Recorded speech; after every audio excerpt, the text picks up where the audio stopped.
Hello बच्चों, let's take the question. The question says isomers of hexane.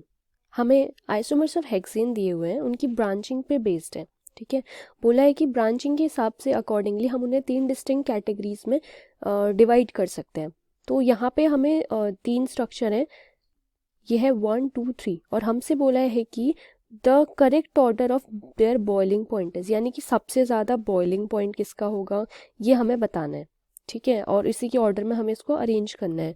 तो the key concept देख लेते हैं। की कॉन्सेप्ट जो होगा इसका, क्योंकि हमें बॉइलिंग पॉइंट के बारे में बताना है तो हमें बॉइलिंग पॉइंट इसका मेजर कॉन्सेप्ट रहेगा, बॉइलिंग पॉइंट, जिसकी हेल्प से हम बता पाएंगे कि इस क्वेश्चन में इनका अरेंजमेंट मतलब किस तरीके से होता है, या बॉइलिंग पॉइंट हम किस तरीके से डिफाइन कर सकते हैं।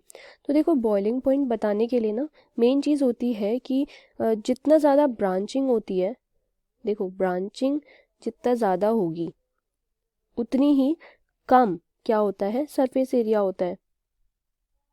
अगर किसी हम उसकी बात करते हैं ब्रांच्ड चेन मॉलिक्यूल की, तो सरफेस एरिया उतना ही कम होता है, यानी कि इन्वर्सली प्रोपोर्शनल है। ठीक है, और जो सरफेस एरिया है, सरफेस एरिया सरफेस एरिया क्या होता है, वो बॉइलिंग पॉइंट के डायरेक्टली प्रोपोर्शनल होता है। बॉइलिंग पॉइंट यानी जितना ज़्यादा सरफेस एरिया होगा उतना ज़्यादा बॉइलिंग पॉइंट, और जितना कम सरफेस एरिया होगा उतना कम बॉइलिंग पॉइंट होगा। ठीक है, क्योंकि क्या होता है उसमें उतने ज़्यादा ही कम क्या होता है, इंटरमोलिकुलर अट्रैक्टिव फोर्सेस बहुत ही कम हो जाती हैं उसमें।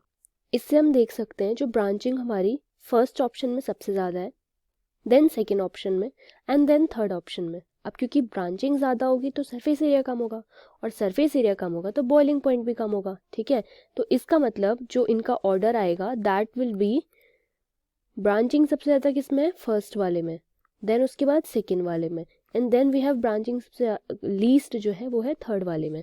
तो ब्रांचिंग सबसे ज़्यादा का मतलब है सरफेस एरिया सबसे कम, सरफेस एरिया सबसे कम मतलब कि बॉइलिंग पॉइंट भी सबसे कम।